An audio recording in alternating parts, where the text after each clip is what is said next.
a quiet village nestled at the base of a towering mountain lived a young man named Elias.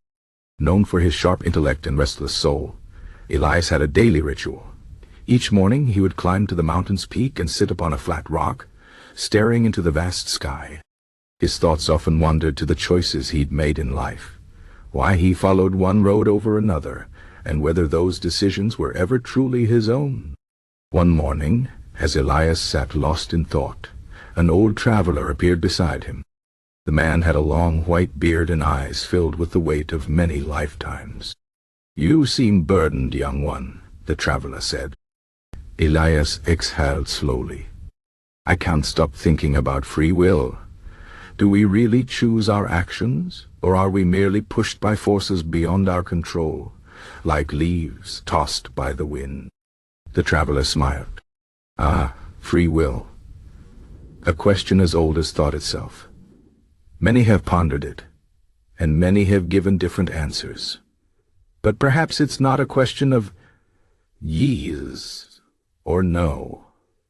Allow me to share a story." Elias nodded, and the traveler began.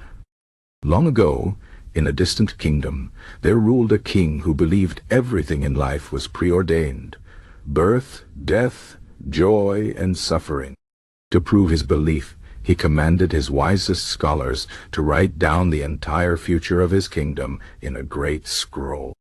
Every person's life, every event, every choice, it was all to be recorded. This sacred document, called the Scroll of Destiny, was locked in a golden chest, guarded night and day.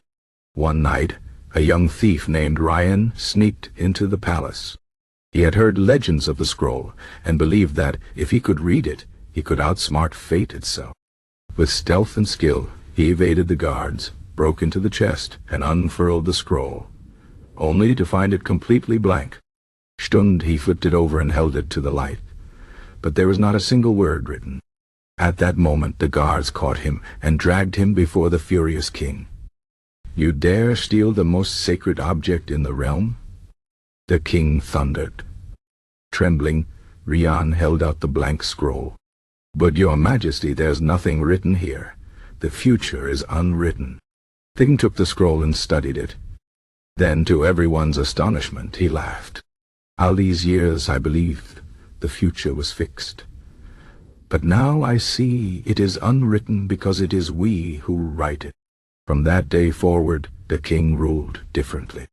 He no longer saw his people as subjects of fate, but as authors of their own lives. And Rian?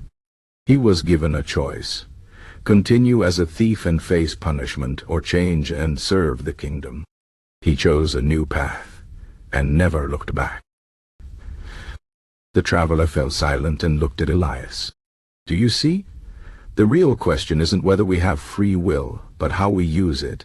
Some things, like the wind, the rain, or our origins, we can't control.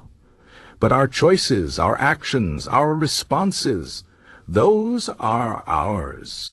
Elias furrowed his brow. "Then why do we often feel trapped? Why do our options feel so limited?"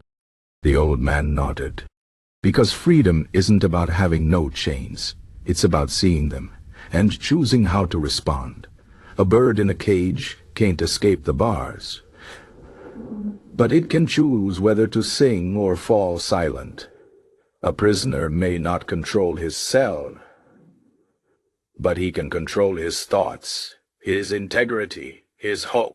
Elias reflected on all the times he had blamed fate for his misfortunes, when he had felt like life was happening to him, not through him.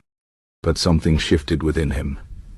"So, free will isn't about controlling everything," he said slowly. "It's about recognizing and using the power we do have." The traveler smiled. "Exactly. The deeper your awareness, the freer you become." With those final words, the traveler stood and disappeared into the mist that drifted down the mountain. Elias remained on the rock, watching the sky. But this time, his mind was calm, not tangled with doubt, but anchored in understanding. The wind still blew, the sun still rose, and the world continued on. But Elias no longer saw himself as a helpless leaf in the breeze. He was the hand that could reach, act, and shape, and that changed everything. The tale of Elias and the traveler doesn't end here, because no story truly ends. Each day, we write new lines. Some believe our lives are written in advance, guided by unseen hands. Others think every choice is ours alone. But perhaps truth lies somewhere in between. Think of a river. It flows along a path carved by the land. It can't turn uphill or change course on a whim. But within those banks, the water is free, rushing, drifting, swirling, wild or still. Are the droplets powerless? Or are they, together, shaping the river itself? We are like that river. Our past, our nature, our environment. These shape our path. But within that path, we choose how we flow.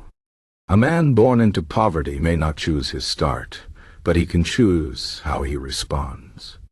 A woman betrayed may not choose her pain, but she can decide whether to forgive or to close her heart. The philosopher Seneca once said, "Fate leads the willing and drags the unwilling." What does this mean? That those who accept their role as decision-makers move in harmony with fate. Those who deny it are dragged through life, unaware that they could be the current, not just the cargo. So, do we have free will? Perhaps that's not the best question. The better one might be, how will you use the will you do have? Each morning brings a blank page. Yesterday is written. Tomorrow is unknown. But this moment, this choice, is yours. Will you rise with intention, or let the day slip away? Will you offer kindness or turn away?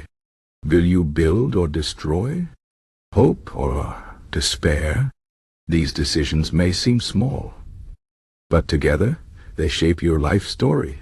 And that perhaps is the deepest kind of freedom, not the power to control all things, but the power to shape what is yours to shape.